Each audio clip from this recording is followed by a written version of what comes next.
All right. Yeah, let's dig in. Hey, folks, really nice to see everybody. Thanks for hanging out with us on your Wednesday evening. We ran this session last month, how to recession-proof your job search in 2022. And Albert, you were just saying, of course, seems like a little prescient. I almost feel like everyone, employed or not employed currently, probably kind of needs to be keeping mind of this and thinking about it and just making sure you're positioned well. We never want folks to be in a position of stress, right? Even though that can happen. So it's a good topic. And we're going to really dig right in and talk about some good kind of practical examples of how it works. And we'll look at a few things that I think will be fun. As always, we'll share the recording, we'll share the slides, which have some links in it and things like that after the webinar. And then last but not least, sort of, normal order of business, feel free to introduce yourself in the chat, drop your LinkedIn profile in so that I can follow you, Albert can follow you, we can all follow each other. Job search is a team sport. And so one of the things I always appreciate about these webinars is when folks just send me a note after and just let me know what you're looking for, right? So I can keep that extra eye out. I think it's a good kind of collaborative piece. So yeah, okay, let's do it. Let's dig right in. So how to recession-proof your job search in 2022. Just a tiny bit of agenda setting here really quickly. So this is sort of the order of business. We'll talk through these topics. I will introduce myself very briefly. I think most folks are familiar with Albert's List as a community, but we'll talk about that for 1 second as well. And then we'll kind of talk about these topics and really like how you can kind of get in there and think about your job search a little bit differently, as well as some specific tactics that you can employ. And while I'm kind of getting into the intro process, I also want to mention that there's a couple ways you can kind of drop questions or thoughts in. The chat box, of course, you can drop any question or thought in there at any time. That totally works. There's also, many folks know kind of the Q&A function. There's a little button you can push if you want to pose a question. Either one's fine, really doesn't matter, totally up to you. And we'll try to answer, questions kind of in real time. And then if I miss anything at the end, we'll kind of circle back. And I think we'll have plenty of time to talk through Q&A. So feel free to fire away. And then also, I think it would be really helpful as we get going, just put a 1 in the chat if you are actively job searching today, and a 2 if you're kind of like passively job searching, whether you're not super in it or you're in a role and you're not, just keeping an eye out, things like that. I think it'd be kind of cool just to know folks who are sort of really in it. Cool, we've got some 1s, we've got a 2, excellent. Yeah, so 1 if you're actively job searching, 2 if you're kind of keeping an eye out, thinking about that next role. And I'll try to touch a little bit on, that's great, I can see we've got a mix, so I'll try to touch a little bit on each of those, right, as we get into some of these tactical pieces. So yeah, all right, Albert's List, most of you all know Albert's List quite well, so I won't introduce it in any super big depth, but just it's community driven, and all of our work, these webinars, all the events, the boot camp that we run, which I'll talk a little bit about at the end, it's all sort of community first. That's really the way that we approach it.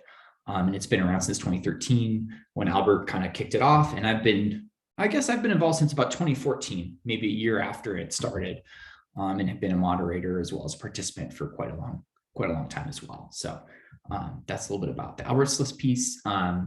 Elisa, who's not here, I don't think tonight, is another moderator that works with me. We're also bootcamp leads as well. So that job search bootcamp I mentioned, we kind of co-lead that, and we did this presentation last month, and so I'm doing the solo version today. So yeah, let's dig right in. So strategy number 1 is highlighting recession-proof skills, and I think there's a lot of ways you can think about this, but I like examples, and I think data is a great example. I think people often forget this, that if you're talking about any kind of tech or tech-enabled business, there's some type of data involved. And there's different sort of things that you might know how to do, whether it's really formal training, maybe you're like a data scientist, or you've taken a data science certification, or you want to take a data science certification.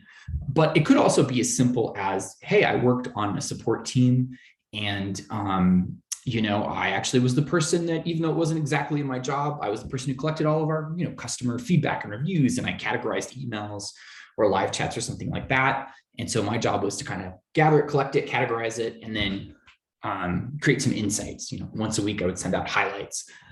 So there you go. Even if you're on a support team and it doesn't say data in your job description necessarily, that's a recession-proof skill that you can very easily highlight in your resume, in your LinkedIn, in interviews, and your positioning and things like that.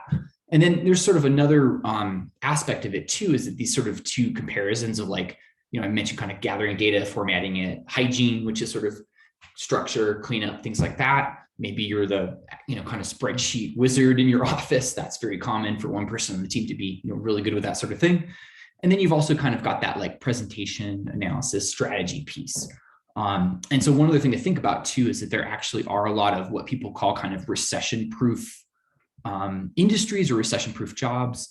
Some of them I think are rather obvious, right? Like firefighter or law enforcement. These are jobs that are always in demand. But using the data example, what about jobs around those kinds of industries, right? And so, pharmacist, like, could you be someone that might step into a role where you do a lot of data management, or you've done a lot of that formally or informally? There's a whole sector of work right there that you could potentially slot in as. So, data skills like that can also kind of feed around these sort of data heavy, recession-proof type of skill, type of industries, jobs, roles, et cetera. So just a very small example. Another example, which I think is becoming quite known at this point, is sort of remote and hybrid work. I think we're all kind of seeing the pain points of this particular one in a lot of ways. We've got sort of people who are like yammering, like, yeah, all remote work, we don't need to go into the office anymore. And then you've got, of course, some people, especially at the executive level, who are like, we've got to go back to the office. We're not doing this, this other stuff anymore. And the reality is that there's a lot of hybrid needs, right? And so even just learning how to use tools like, Microsoft Teams or Slack, or even like being good at and smart at leveraging, storage tools like Google Drive or Dropbox. Those are things you can highlight, right? Yeah, I actually built out the strategy and the kind of naming convention and, a little bit of training for us, my team, to use Dropbox or Google Drive, and devise kind of a strategy of how those things work together. Cool. That could be something you could highlight because it's very in demand, that kind of internal communications piece. So yeah, that's kind of another example. And there are other things that you can get into as well, but here are a couple of examples of how that might shift your positioning. Because I know as people are thinking about that, like, how do I talk about that, right? Well, here's some, key points for your resume, or some ways that you might, adjust some language on your LinkedIn profile, things like that. And these are, of course, that first key point is sort of like, the classical, what impact did you have in your current or last role? But again, your position can change a little bit. You can talk about skills that are really strong, whether, again, this can be whether you've done them sort of formally as part of your job, or just because you naturally pick them up, or you like to do them, or you've added them. Or even after this webinar today, you might, go back and look at your past roles, or if you're in a current job and you're passively searching, okay, how am I going to reposition this a little bit to be focusing on kind of recession-proof skills like communications in hybrid environments, data, things like that. So good, kind of two good core examples. And we'll send the deck out after this if you kind of want to engage and absorb that a little bit more. So another piece is what I call balancing push versus pull. And you might have different language for this, which is totally fine. But the more traditional thing that we all kind of know is sort of the pull, right? And this is, okay, I set up my profile on LinkedIn, I set up my ZipRecruiter, my Indeed profile, those sorts of things. And then I just get a bunch of notifications for jobs. And you may have other, dice.com, traditional sites like Career Builder, Monster.com. I mean, there's a whole lot of places and kinds of sites and platforms you can get sort of opportunities to come inbound. Other places that are a little more creative can include industry and role newsletters, as well as job boards. So this might be, kind of niching down a little bit, job boards for marketers, job boards for UX designers, Slack communities for UX designers, things like that can be quite useful. And this link I'll include here, but this is sort of something I wrote a little ways back with lots of resources. But in particular, on number 9 and 10, which I'll drop in the chat here in a second, there are sort of job boards for, remote work where the salary and pay is transparent. Really nice niche, right? Ethical tech job boards. This is actually a job board of job boards. It's a spreadsheet. I won't open it, but you can take a peek at it. And, those are the kinds of niche things that you might want to check out. Here's the link to that post. And again, that'll be in the deck too. So you don't have to copy paste everything if you don't want, but just some good examples of things that you can do. Oh, and actually, what the heck? Let's look at it because I think this is sort of fun. This is the ethical tech job boards list. And sometimes when I see these compilations, you may be familiar with lots of these, right? Like lots of people know Angel List. And I guess Albert, we might even need to, maybe Albert's List should be on here as a community, because some of these I know are job boards, but some are communities too. So we should tell people. But you can see there's some specialties and niches, right? Like journalism is kind of mentioned here, Peace Corps, philanthropy, progressive jobs, engineering. As you can see, there's a lot of good stuff in there. So oftentimes those are really good places to kind of get that pull going, right? And then another thing that happens too, which is there's niches kind of in the, like I mentioned dice.com and, things that are like databases. Here's another example of like a niche database or kind of like matching platform, that marketplace effect, right? It's kind of like Uber, but for jobs, which we're all pretty much familiar with now. Rosie does this independent, kind of marketplace for marketers. So if this is your niche, you can get in there, get your info. And I actually get alerts from Rosie. I don't use it at this time because I'm kind of running my own coaching business, but I do see the things that come across and they're pretty well spec'd and the pay is pretty good too. So you can look for niche kind of opportunities like that as well. So that's more traditional, really sort of pull, like send me the, the notifications, send me the, the newsletter, things like that. More proactive sort of push. And again, just my language, it doesn't have to be yours, but this might be where you're doing more kind of outreach, a little bit more warm work, as I like to call it. So it's informational interviews. It could be outreach to peers, hiring managers, recruiters on LinkedIn, folks who you have worked with in the past. And this is really just about warming up your network, essentially, and making sure that you're present in places and spaces where that conversation is happening. And so this is, I'll drop this in the chat as well. This is actually an open source doc that we created for Albert's List over the course of kind of running that job search bootcamp that I mentioned for 2.5 years now. And so just as a very small example, let me drop this in chat for you as well. You're welcome to pop in and make a copy of it if you do want to. Again, it's open source, so totally make a, go up to file and make a copy for your own Google Docs if you do want. But there's a couple things in here that are kind of cool, that are good examples of sort of warming people up and doing that outreach. I call it the power of small asks. And so there's some just tiny examples, like if you have a company or an organization that you really, you're like, wow, that seems like a really cool place. I'd like to keep an eye on it. I'd like to be the first person to know about opportunities there. I may even be applying to something there. There's some kind of small asks that you can warm up. And there's a little bit of theory behind how to do that. And there's even kind of this articulated example that came from one of the last boot camps, actually. I talked with somebody and they kind of described their experience and I turned it into a little bit of a Q&A as an example. So there are also lots of cool outreach templates here. And again, feel free to use this. If you make a copy, you probably need to put it in your own, kind of words and make it fit you and feel good. Tons of stuff in here, but I also really like this example from Diego Granados.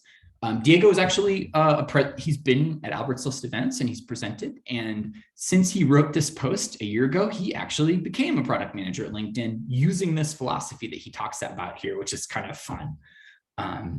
So, and this, again, this is linked in the doc over here, kind of somewhere down in the middle, but under outreach templates.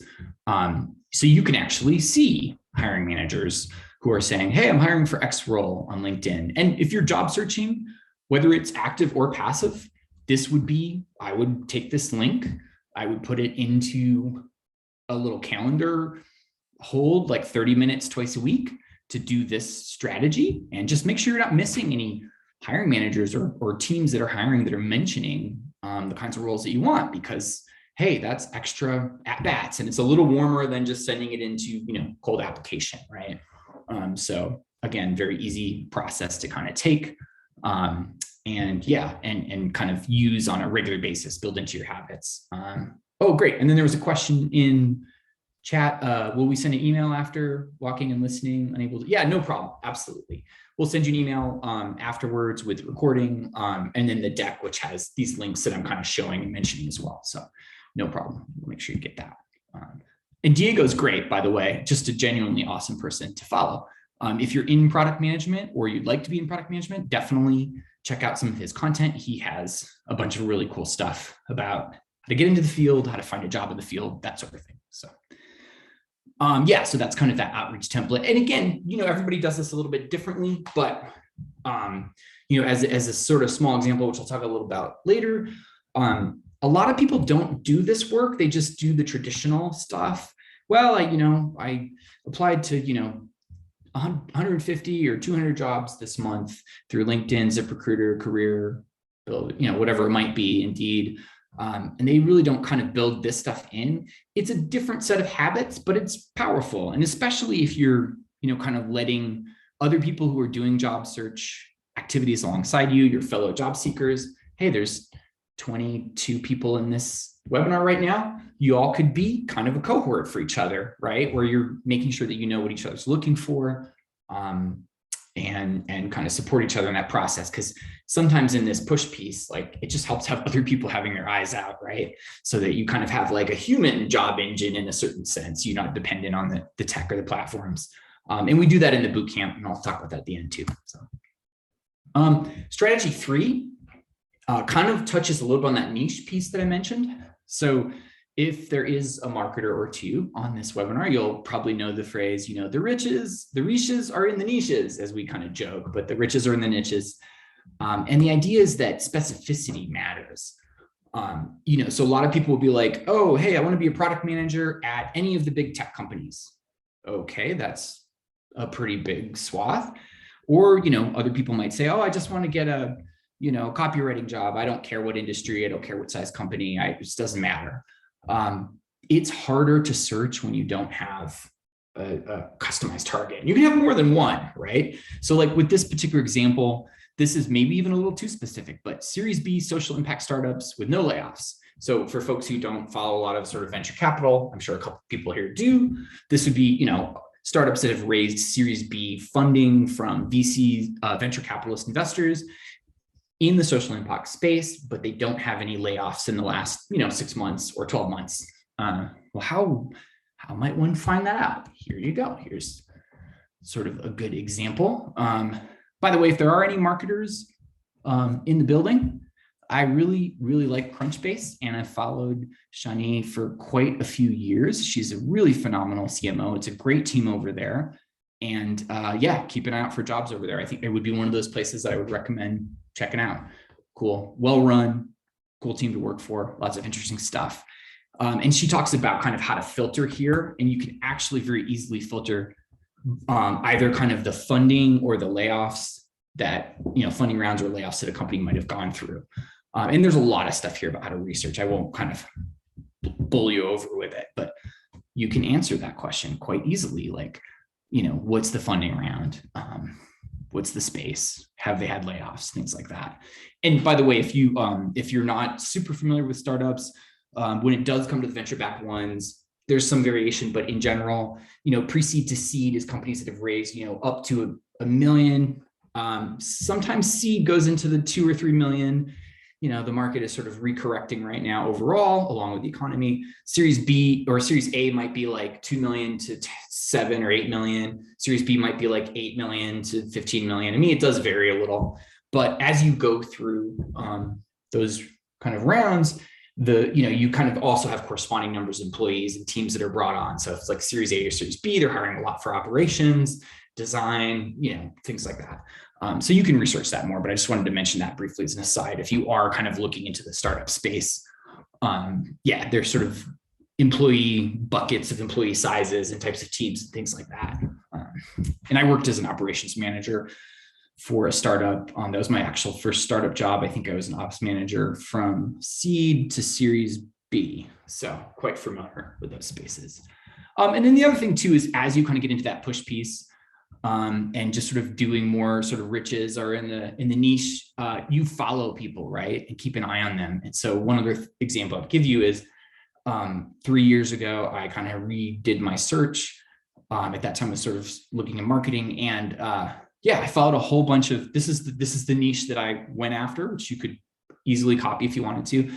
I looked for directors, senior directors, and VPs of marketing who had started, were in their current role between 6 and 18 months, because my theory, which bore out quite a bit of opportunities and leads, was that they would be sharing and posting about jobs at somewhere around the 6 months, 12 months, 18 months mark, because at that point they would have assessed the team that they were running, and they'd be like, wow, we really need a new marketer or a new director of marketing or a growth marketer or whatever it is. That's usually when they get buy-in and they built enough social capital inside their org to hire more people. So you can be really scrappy about the niches like that too. So.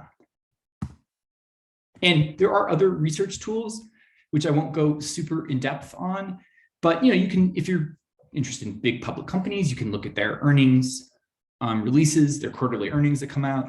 You can browse news releases on sites like PR Newswire, Business Wire, things like that. These are good ways to keep an eye out, and particularly if you have a good sense of what kinds of targets you have, like you do have those niches that you have in mind. And it's sort of the same thing with Google Alerts. And do people use Google Alerts? Give me a yes in the chat. Do you use Google Alerts? Kind of keep an eye on companies or orgs that you're interested in, or not so much? And I'll show you an example while I'm doing that. Yeah, so you might be, this is a very small niche. Nope, Google Alerts are great. And they're kind of about specificity. So here's a little bit of a kind of a pro tip about how to do it. If you ever, I know this will be a little ancient for some of the younger folks, but if you ever went to the library back in the day, they still do this kind of, but some of the older library machines, the front page of search at the library is sort of Boolean logic. And so you can use things like this to narrow down what you're looking for. And so, I would say 3 to 4, maybe 5 keywords is a really ideal thing, because if you're just looking for small business app, wow, you're going to get finance apps, accounting apps. But if you narrow it down with Boolean logic, that means this phrase has to be in there, and this phrase, and this phrase. So it narrows the search results in, and you can get emails, once a day or a few times a day if you want, with notifications from Google Alerts. But this is just a very small example. Like maybe you really love small businesses, you've worked in small businesses, you care about it, and you want to find tools and apps that are designed for small business owners, and you'd love to find a job at one of those companies, right? And so of course you've got like, Headspace and things like that, and Calm, Headspace for work. So yeah, that might be something you're passionate about. And so that could be a little niche that you keep an eye on to see, do they grow? Are they launching a new product? Are they building their team? Google Alerts can help you sort of keep an eye on that. So sort of a small example. I would definitely recommend keeping Google Alerts. I keep these for lots of things, including grants, fellowships, funding opportunities, because I like to surface those for my friends who are, founders, entrepreneurs, creatives, things like that. But, for your job search, you can turn them off and on and test them out, right? Play with them a little bit.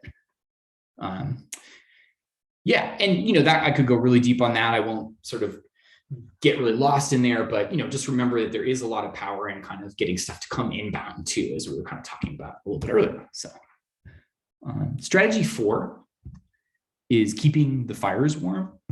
I think this is, this is one that people feel, this is strategic. I'm not giving you a specific tactic here, although if you go back to that networking outreach templates, open source, I have a couple of versions. Let's see, there it is, the open source one. If you go back to that doc, a lot of the kind of keeping things warm is described here, like, reaching out to hiring managers versus reaching out to recruiters versus potential future teammates. There's some stuff here at the bottom of it that are about, kind of like, hey, if you have a job search, a crew of folks that you do job searching together, you could introduce them, to each other on your social media, like your LinkedIn and things like that. And this process is not perfect and it's not linear, but let me just give you one example. A lot of people really don't tell their network or family and friends what they're looking for, or you might share with them once and then you just don't really mention it and it changes because you're like, oh, I guess I don't want to be a project manager. Maybe I want to be an operations manager instead, or I want to be in partnerships. You're taking your skill set and you're repositioning what you do, and you're kind of going in a different direction. Well, let people know, share that information with them, right? Craft a quick email, send it to someone, look at it the next day, rewrite it a little bit if you need to, because the first draft, is always not perfect. That's the nature of it.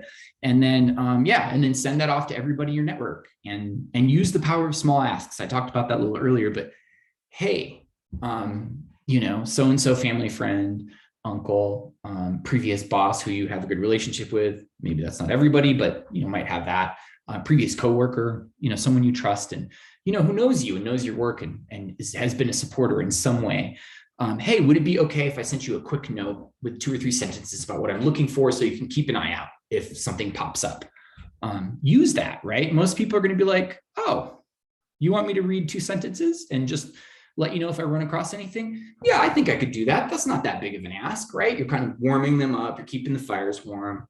And then I think that second piece is just, it's a conversational piece. Try not to approach it as transactional. Like if you haven't talked to your old coworker in a while, there's an art to it, but like I am pretty upfront. I'm like, hey, would it be okay if I shared, what I'm looking for, in case you see anything? Oh, and by the way, how's it going? Like I noticed you're working over there, right? Oh, cool. What's that like?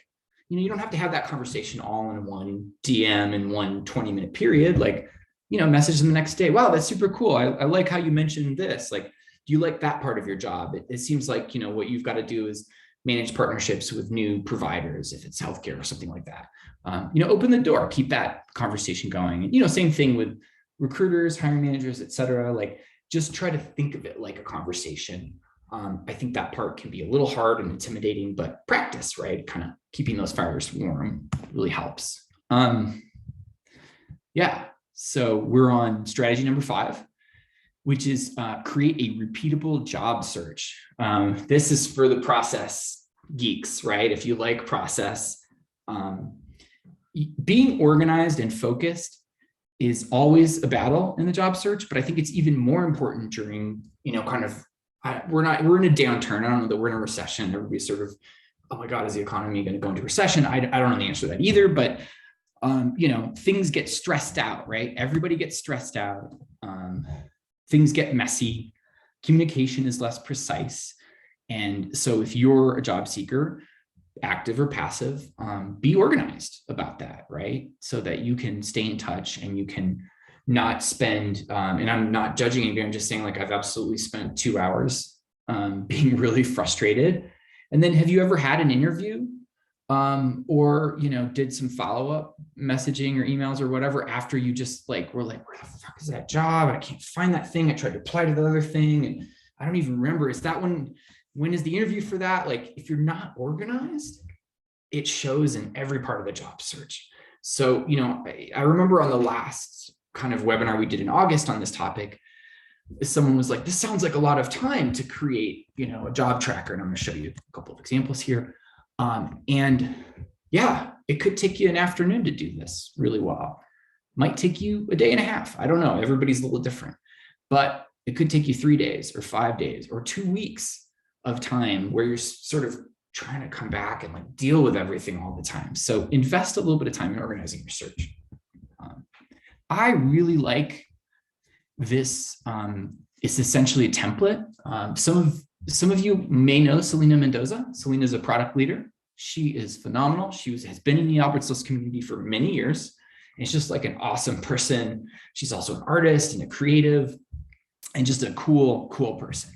And she created this really great template. I'm not going to walk you through all of this, but she kind of talked about her process and strategy. And then you can actually copy her Airtable tracker. And this is just really smart because, there's different ways to sort this. It's kind of like, if you haven't used Airtable, by the way, it's kind of like spreadsheets, but more interactive, essentially. Notion does the same kind of table thing. And there are other things I'm not thinking about, but other kinds of tools like this. But it just allows you to move things through the stages. I mean, like even just, this is just a screenshot. Even you can see like where every single job she's applied for, she's got it scheduled. Like, when do I do, what do I have to do next? If there's something I need to do, if there's a link, I need to go back and look at the description. If there are notes about it, like a referral, I know if I'm in the recruiter screen, the first interview, I know if they've downloaded my resume or viewed my app, things like that.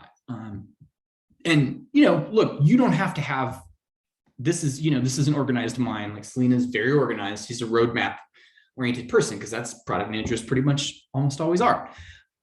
You don't have to have all these stages. Your stages could just be like, upcoming, in progress, and completed, right? So maybe you don't need 5 or 8 stages. You just have 3 that helps you organize it. So, long story short, take the time to create a tracker like this. This is a really nice example. You can look at it in calendar view. You can, use it like Asana, where it's kind of like the boards, right? Like you can move things through the, through this sort of process staging. So there's different ways to look at it, but in general, this is a really good example of how to structure your job tracker. And the other thing that accompanies this is, let me share that with you. I mean, you'll get this in the deck too, but I might as well send it to you in the chat. By the way, is this helpful? I know I'm like throwing a lot of information out. Here's the job tracker in chat. Is this, how many people are doing, in terms of organizing, how many people are doing this kind of, I'm not expecting everyone to be like an expert on this, but like, are you organizing your search? Yeah, no, kind of, things like that. Glad to hear it's helpful. That's excellent. And then I'll share this. This is a doc that I created for the bootcamp that we run. This gets really detailed. I'm not going to make you look at it all. Don't worry. Oops, got my desktop there. Excellent. Okay, I've got some folks who track in Excel. Yes, glad to hear this is helpful. And I'm glad to hear you're kind of staying organized too. That's a good sign. Yeah, I mean, I think the organized mind, I know I recognize a couple names of people who are like project managers, program managers. So I know your organized minds are always like trying to start from this place, which is great. This doc is huge. So, and by huge, I mean, it's just dense. It's like 5 pages. It's not that long, but it's really dense. And the big takeaway here, again, you can go up to the top left and, file, make a copy for yourself, and then change it, edit it, make it work for you. The big takeaway here, which is kind of teased at the very top, is there are stages to a job search. And your goal is to sort of, master each stage as you go along. And it's not completely linear. Like you might get bounced back and forth between different stages. It totally happens. But if you are getting to the final interview consistently for a program manager role, and it's at the kind of company you want, like you got your niche dialed in, you're feeling good, you're getting interviews, you're getting to the final interviews, and it's just not converting to an offer, that's very different from, I can't get past the recruiter screen, or I've applied and no one even gives me a recruiter screen. Those are different stages, and they have different habits and norms, and there's obviously variation, but that's the whole point, is not to be trying to do, over optimize the wrong stage, right? And so I, tell people, like, as the examples at the top, if you're not getting any pull from, you're getting no recruiter screens, nothing, no phone screens, nothing's happening, then your materials are probably not doing it. And I'm not saying you're a genius, you're terrible. I'm just saying, like, there's something off, right? In your positioning your materials. There's some message match issue. There's something that's not translating. Great, now you know, so you can work on it, right? And so that's sort of the purpose of it, without getting too wordy. It's just to know which stage you're in. And you might name these differently, make yourself a copy, change it. Just, you can think about it a little bit differently, but just make sure that you do have stages. Very much recommended, because again, you're still applying, as everyone sort of here has probably done at some point or is doing, you're probably still applying for opportunities and networking and referring while you're in final interviews. So you do have to balance. And again, that's where the job tracker is really helpful, if you've taken the time to kind of structure that, so you don't get, stressed or confused or spend that extra 20 minutes. It's like right before the interview, let me go look at my job tracker. Okay, I remember this role. Here are my notes. Here are the people involved, things like that. But if you spend too much time applying when you're in the full interview stage, then you're going to kind of be unbalanced, and we don't want that. So anyway, this is sort of a good example of some things like screening, how to customize and apply, and by the way, I wouldn't recommend, and it goes into this a little bit more in detail, but I wouldn't recommend spending, some people spend like 2 hours trying to optimize because they love that role and they're super excited. Look, an application and a resume, in most cases, it's just an introduction. It's just an opener. You don't win by making it perfect. You just need to make it good enough and match it close enough to what they're looking for so that you can have a recruiter screen. And then you need to ace that, right? Different element. There are some exceptions to that, such as executive roles. If you are applying to executive role, you might, invest more time because, typically they're looking for more matching between you and the job and things like that. But that's sort of a special case. Yeah. So, and by the way, there is a mini doc in here called the interview prep doc, which you can make a copy of as well. Again, open source. Feel free to create your own. It's got just a ton of stuff in here that goes through some of these kinds of things. And I know a lot of people are like, how do I get my story dialed in? How do, tell me about yourself? Those kinds of questions, like, why do you want this job? Some of those questions are so hard to answer unless you really get organized, just, get it rolling. So that interview prep doc has some very nice, very specific examples of how to do that and create that. So yeah. And then by the way, at the bottom of this doc, there's a whole stack of extra little tools and apps and things like that that you can take a peek at. So yeah. Okay. So that's, oops, I went backwards a little bit. Yeah, actually, that's how to organize your search. That's sort of the strategy 5, right? So yeah, last but not least, let me check our time check. Oh yeah, we're okay. Got about 20 minutes. So we'll have plenty of time for Q&A if folks have thoughts or want to share a little bit about their job search and things like that. So this is the part where I just share a little bit about the 8 weeks to employee bootcamp model. We actually are starting the next cohort next Monday. This is an 8-week course that runs, and I'll grab the Eventbrite so you can read up on it if you do want to join us. There's more info here, and that's with Elisa and myself. We kind of lead that, and then we have some guest presenters like Jonaid Iqbal, Lucy Newcomb, who's a great recruiter and kind of career coach. But the way that the 8 weeks to employee bootcamp model works is, we kind of go through it sequentially, really making sure that you know what roles and positioning and goals you're after. Obviously, you got your, week 2, week 3 sort of fundamentals, like getting my positioning, my resume, my materials, my LinkedIn. There's some stuff around networking where we talk about kind of how to really warm up using that type of template that I shared with you. We do go a little deeper in that for sure. And so I find that one to be pretty helpful, especially if you're kind of trying to get used to doing that. We really do dig into the different kinds of interviews. So we talk about and kind of work on that. And then we also talk a little about kind of like positioning, especially, we call it navigating change, but it's about positioning yourself to really be sort of obvious that somebody's going to come in and drive change, right? And solve problems and things like that, a bit of message match. And that kind of goes into that building credibility piece, right? Because as an example, with that kind of scenario I mentioned where like maybe you're getting a bunch of interviews, you're getting to that last round, but it just isn't turning into an offer. Well, there's probably a positioning and a credibility piece, right? They maybe need to really, you need to polish up how you explain the way that you work. It's not that you don't know how to use SQL or spreadsheets and you don't have the basic, kind of data skills or counting skills for, XYZ role. If they're interviewing, they already saw that, right? They believe that, but they want to understand more about how you're working and the way that you work. And so there's some ways that we talk through that process and kind of practice and things like that. And then of course, the classical, we always end it with offer letters and negotiation. I find that people have varying degrees of knowledge about that and kind of practice. And so very template oriented, like, we've had folks go through the bootcamp who, bumped up their salary from 90K to 115K or, 110 to 140 or 65 to 85. Like, that's my favorite part, just because I know what it means when you're able to provide for yourself and your family and you're able to really be paid in a way that values you. It feels good, right? So we love that part. And that's probably one of our favorite parts of the whole process, is just kind of helping people with that. And then one last thing I'll say about the bootcamp, and we'd love to have you, if you have questions, of course, let me know.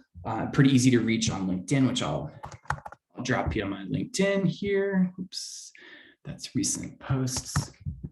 Oh, please, by the way, no one's dropped their LinkedIn in chat. Hit us, put your LinkedIn profile in chat if you've got one so we can follow each other. I'd love to stay connected with folks.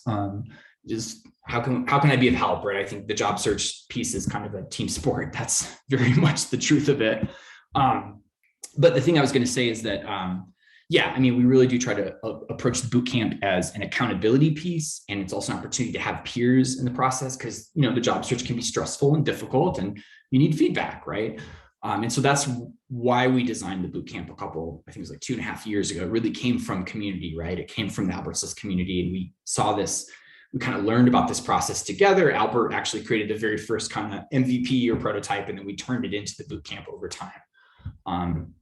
And so we'd love to have you if you do feel the need, or you think you get something out of the cohort. I think people ask questions. What are some common questions about the bootcamp? Yeah, is it sort of active versus passive job searchers? It's both. We definitely get folks who are kind of like, I don't want my job anymore. It's terrible. I have a bad manager. I need to find a new opportunity. Cool, we got you. And in those cases, you might have to be, you know, more quietly job searching, right? You can't post on LinkedIn, I need a new job. My boss is an idiot, obviously. Well, you could, but that might create some challenges for you. But, you know, either way, active, passive, we kind of work with that. And then also I would say like the bootcamp is probably most useful if you have a pretty good idea of the kinds of roles and titles that you want to go after. If you really aren't sure at all and you're just in a huge transition period, you know, that's where, you know, resources like NovaWorks, which I mentioned at the very beginning, or Tri-Valley Career Center, which is linked in the stages doc at the bottom under tools and tips. Like you can do career assessments and get some career counseling and support and feedback. And those things can be really helpful too. So, okay, I think that's probably enough yapping. Wonderful. I'm going to add some people. I'm opening your LinkedIn. Fantastic. I think I follow a couple of people already. I'll open that. Wonderful. And then a great question from Monica about the boot camp. Yes. Differences. Let me actually open that really quick. Just I'm one of those people who like puts everything on the tab so I don't forget about it. So I'm gonna have a whole bunch of tabs open. So pricing for the boot camp. There are 2 versions, and one is sort of like just the regular, and then one is the premium version. And the difference is really, if you do the premium version, we just work with you really closely on positioning and like your materials and your resume. We're going to give you specific feedback on your interview prep materials, versus like everybody, you know, obviously shows up. There's a weekly Zoom. We've got some sort of support and resources that everyone goes through together. If you do the premium option, we just throw in like some very hands-on stuff. Like, so just as an example, if you tell me you're, you know, transitioning into startups from corporate or to corporate from startups, like, yeah, we're going to have an hour to start with where we're talking through your positioning, your target roles and companies. We're going to be talking through what you need to be putting on your resume, cover letter, LinkedIn profile that just positions you for that change, just as an example. And so if you are like feeling like you're, you know, not sure about that, just send me a quick note. Like if you're not sure which one makes sense for you, describe your situation. I'll ask you a couple questions and then try to kind of give you advice on which one might be useful. So, and I'm, you know, I mean, you probably caught, but I'm not trying to sell anybody anything. Like the way we run the bootcamp is we're here to help people get jobs. That's what we care about. So whatever you should be doing, we want to help you do. That's kind of our focus. So yeah, so that's kind of the bootcamp. And week 1 is Monday, October 3rd. And then we meet every Monday subsequently through into November. So, and this is just one of my favorite things to run. So I'll talk about it all day, but yeah, what other questions do people have? Let me make sure I didn't miss anything in the Q&A. Let's see. Okay, no open questions. Any other questions in chat? I'm just going to circle back really quick. Love to see folks LinkedIn. I'll follow you all. That's awesome. Follow each other. What kinds of roles are people looking for? Let me know in the chat and then I'll answer your question too, Monica. Will bootcamp sessions be recorded? Yes. Yep. And we do purposefully make the bootcamp kind of, it's not 100% asynchronous, but it's close. And so just to share a little bit of sort of how the bootcamp functions, we basically once a week, every Monday, you're doing a Zoom. So we do a Zoom call, and then we have a LinkedIn group chat, which everybody is on. We kick that off after the first week. And then people, share questions, thoughts, feedback throughout the week on that LinkedIn group chat. We found that's really functional. We do it on LinkedIn because it's a great reminder for us to send each other like, oh my gosh, I just saw this posting. Here's the link, right? So just sort of really immediate in that sense. So that LinkedIn group chat is sort of how we stay in touch throughout the week.